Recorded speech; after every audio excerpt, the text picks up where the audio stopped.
Catherine Burchill here. This is an ATC entitled As the Sun Colors the Flowers. It is perfect for beginners. An artist trading card, or an ATC, is a card the size of a playing card. It is 3.5 by 2.5 inches. Here I'm just showing that you can use a plain card. Here's some recycled cardboard from packaging. I just applied gesso to them. You do not have to buy them specific. So I put 2 layers of gesso on this plain card, and I'm going to use my Inktense blocks. So I go to my palette and I select the colors that I want, and I'm going to pick 2 or 3 of each shade. So 2 or 3 yellows and 2 or 3 pinks and burgundies. And I'm just applying this dry direct onto the gesso, spraying it with water in a spray mister, and activating it by moving my finger in there. I'm moving the water around to get some kind of interesting drippage happening here. We all like drippage, and you can definitely get it with the Inktense blocks. I'm drawing it. You can go in and add more color and adjust as you go. It is never enough. If you don't like it, re-wet it. You can put the Inktense block when it's dry. You can also put it on to wet medium.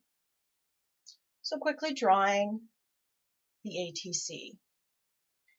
I'm picking my stencil, Navajo. This is a Crafter's Workshop stencil, and I'm putting it at an angle, and I'm using a baby wipe to remove some of the Inktense block.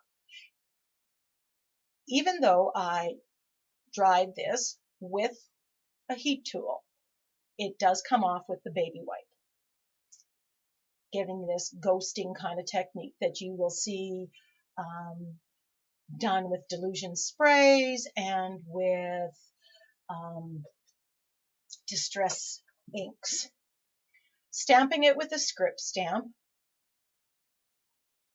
which is a wonderful purchase. I use it a lot to just add interest and detail. Now I'm using I believe it's called Ditzy Flowers. I believe this is a folk art or plaid stencil, but I know that Delusions has one, as does Crafter's Workshop. And I'm using some Liquid X black acrylic paint, basically because I had it there. If I had been at home at the time, I may have used my black gesso or my Seren Coat black. They would all work in the same way. I'm applying it lightly at first, putting 2 light layers as opposed to 1. You don't want to have too much paint on the makeup sponge so that you can avoid seepage underneath. I find this technique here where you're putting on black is so wow when you uncover it. It is absolutely beautiful. And up to this point, this is where I had left anything that I had done previously. Now I wash all my stencils quickly to begin with, and I'm putting it on a paper towel.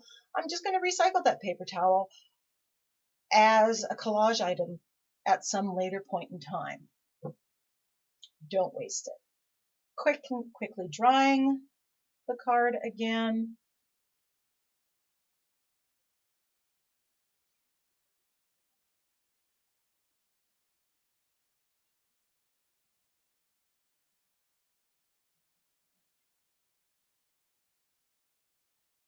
Deciding what kind of word I'm going to put. I have this Inspire stamp that I got at Michael's that I absolutely love, but didn't fit. So I'm using the Inktense block in the dark burgundy that I had used previously, just to outline and edge the card.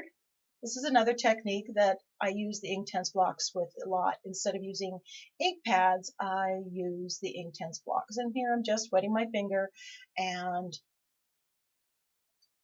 activating the Inktense blocks. Another quick dry.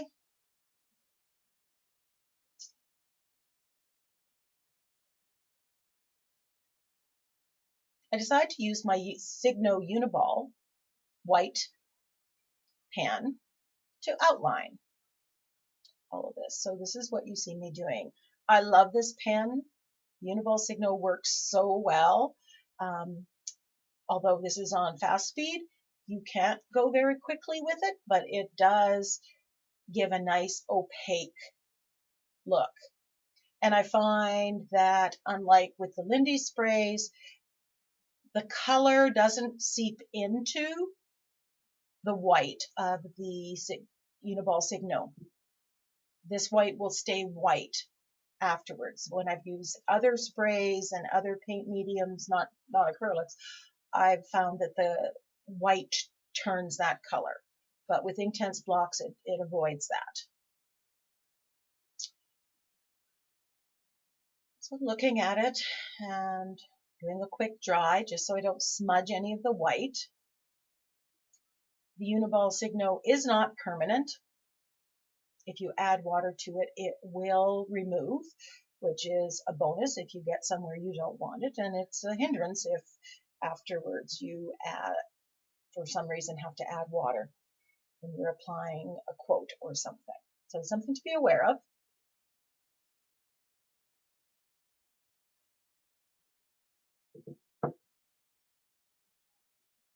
Again, quickly drying it. Now I'm going to use my Liquitex pouring medium. I was going to cover it with it. Decided to go with a quote. Going to just color the quote with the same Inktense blocks that I used to form the background. You saw earlier I have a whole pile of quotes just on copy paper that I have, and I can flip through if I'm looking for a quote for a certain project that I'm on. So I'm applying the color till I get the colors I like, drying in between to build up depth of color.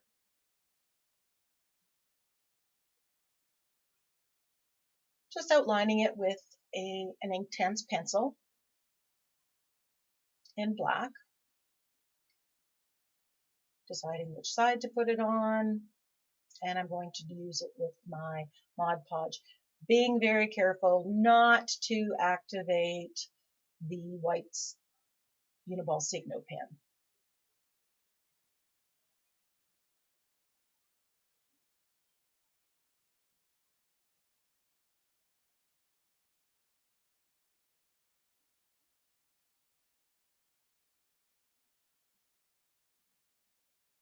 I'm just going to outline it again. This is a dollar store black gel pen that seems to work quite well.